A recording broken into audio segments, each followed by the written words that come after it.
Hello, here are the morning news. The UN Human Rights Council convenes for its 28th session today in Geneva with a packed agenda addressing everything from climate change to the rights of the children. Other issues to be addressed by the Council include foreign debt, food and hunger, as well as armed conflicts. U.S. Secretary of State John Kerry held talks with his Russian counterpart Sergei Lavrov, where the two diplomats spoke about the conflict in the Ukraine. Venezuelan Foreign Minister Delcy Rodriguez is also at the meeting and is expected to speak about her country's actions to curb opposition violence, which claimed the lives of 43 people last year.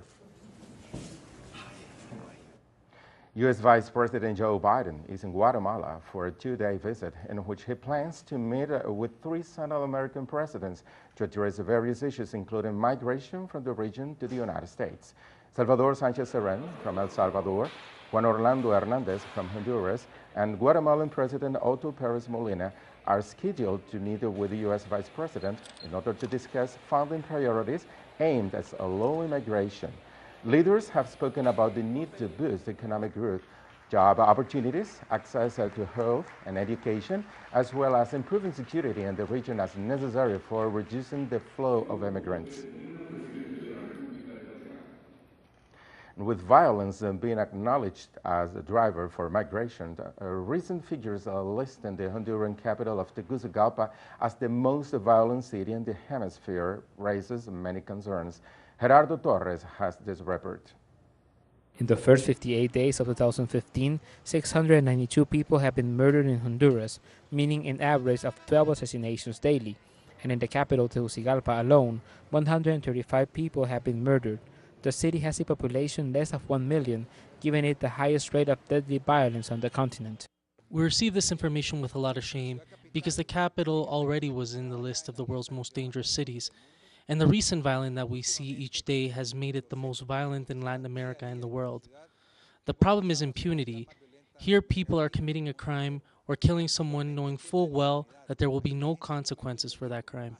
The information was presented by the online police statistics system, but behind the numbers there are families that have lost a loved one who are yet to receive an answer from authorities, not even in the cases when the victims were public security officials. My sister was a police agent. She worked in the 4 Metropolitan Zone, better known as Zona Belén. She was killed by two individuals that got on the bus she was on and shot her.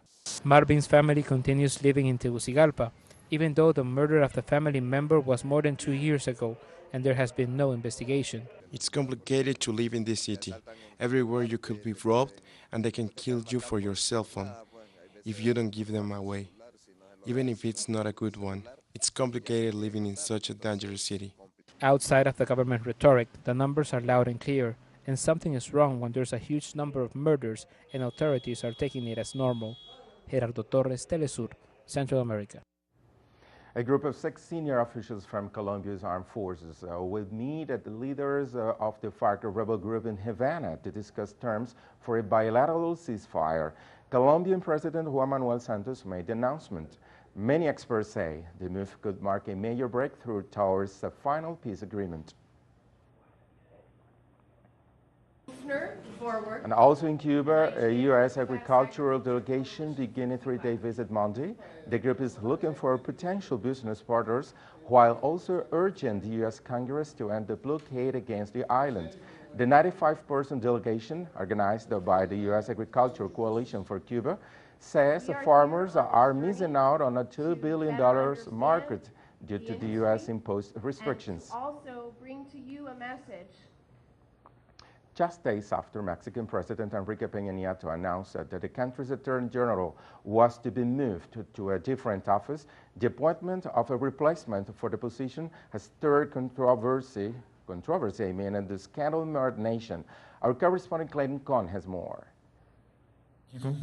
The administration of Enrique Peña Nieto made its first major cabinet change last week by naming a new Attorney General. Aurelia Gomez, a now former senator of the president's political party, the PRI, will now head the country's highest law enforcement office. The challenge that confronts us is to reinforce the citizens' trust in the Attorney General's office. We all aspire for an exemplary institution. Gomez is replacing Jesus Murillo Karam, the former Attorney General who has faced profound criticism for his handling of the case of the 43 disappeared Ayotzinapa students. However, some on Mexico's streets see the change as a media distraction.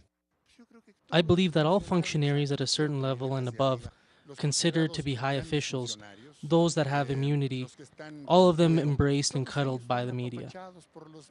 Analysts, in fact, expressed their concern over Gomez's connection to commercial media and her experience in law enforcement and justice. She is the sister of the vice president of Mexico's largest private media company, Televisa.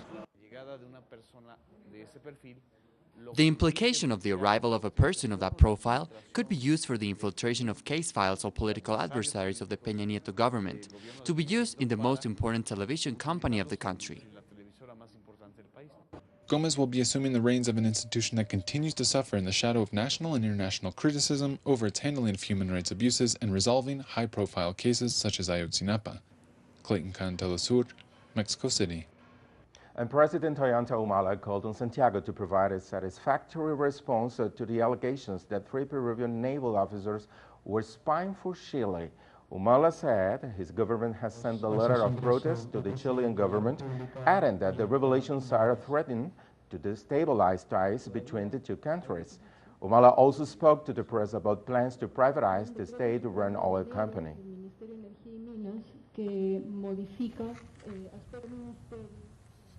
Still in Chile, incredible images as the Villarrica volcano spewed lava through the night, prompting authorities to begin preemptive evacuations of the area.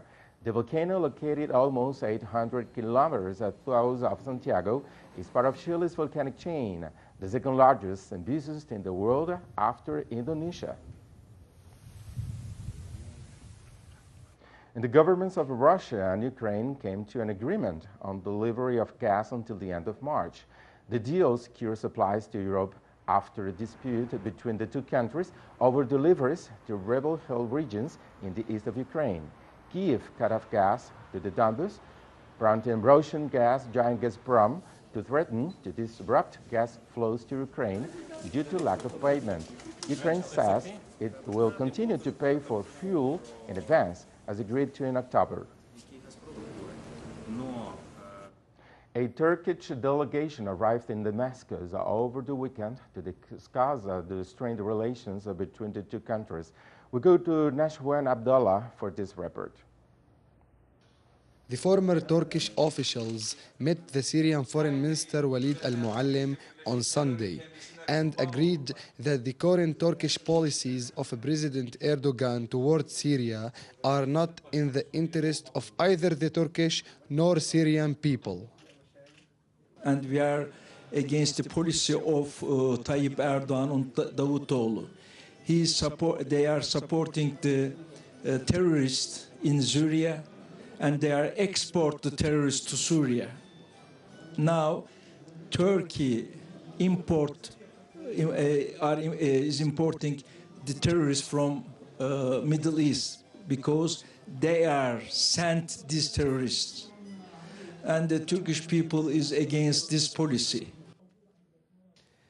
The delegation held a conference on Monday announcing their solidarity with the Syrian people and demanded that not only the Turkish government but the United States government rethink their policies in the region, claiming they are responsible for starting the war in the region.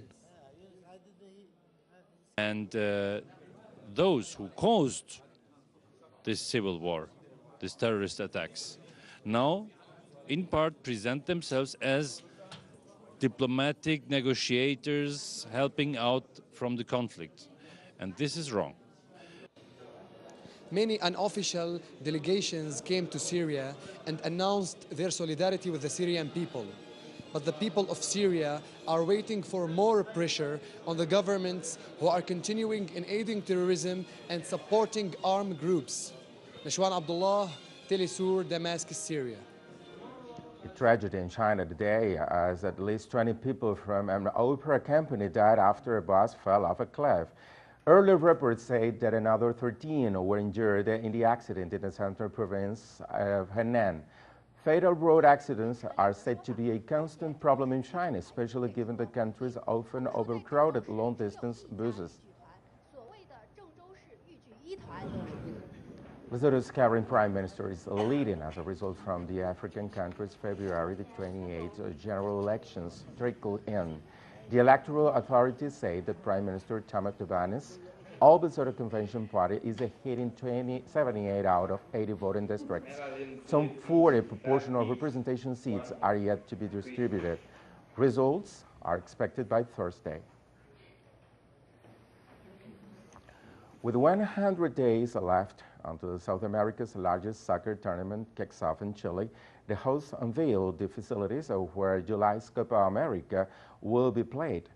South America's soccer governing body, CONMEBOL, released the 9 stadium locations for the tournament, which will include that at least 3 were used as detention and torture centers by the dictatorship of Augusto Pinochet. Numerous facilities used by the regime have been repurposed since the end of the dictatorship. Political dissidents were arrested en masse and held in Navy. And finally, Forbes magazine released its 2015 list of the world's billionaires, welcoming basketball legend Michael Jordan into the fold of the world's richest individuals. The former Chicago Bull star is now one of the 1,826 billionaires in the 70 countries who have a combined net worth of over $7 trillion. The Forbes list of billionaires points to an alarming trend towards increasingly wealth inequality in the world. More on these and other stories on our website, telesurtv.net/English. Have a nice day.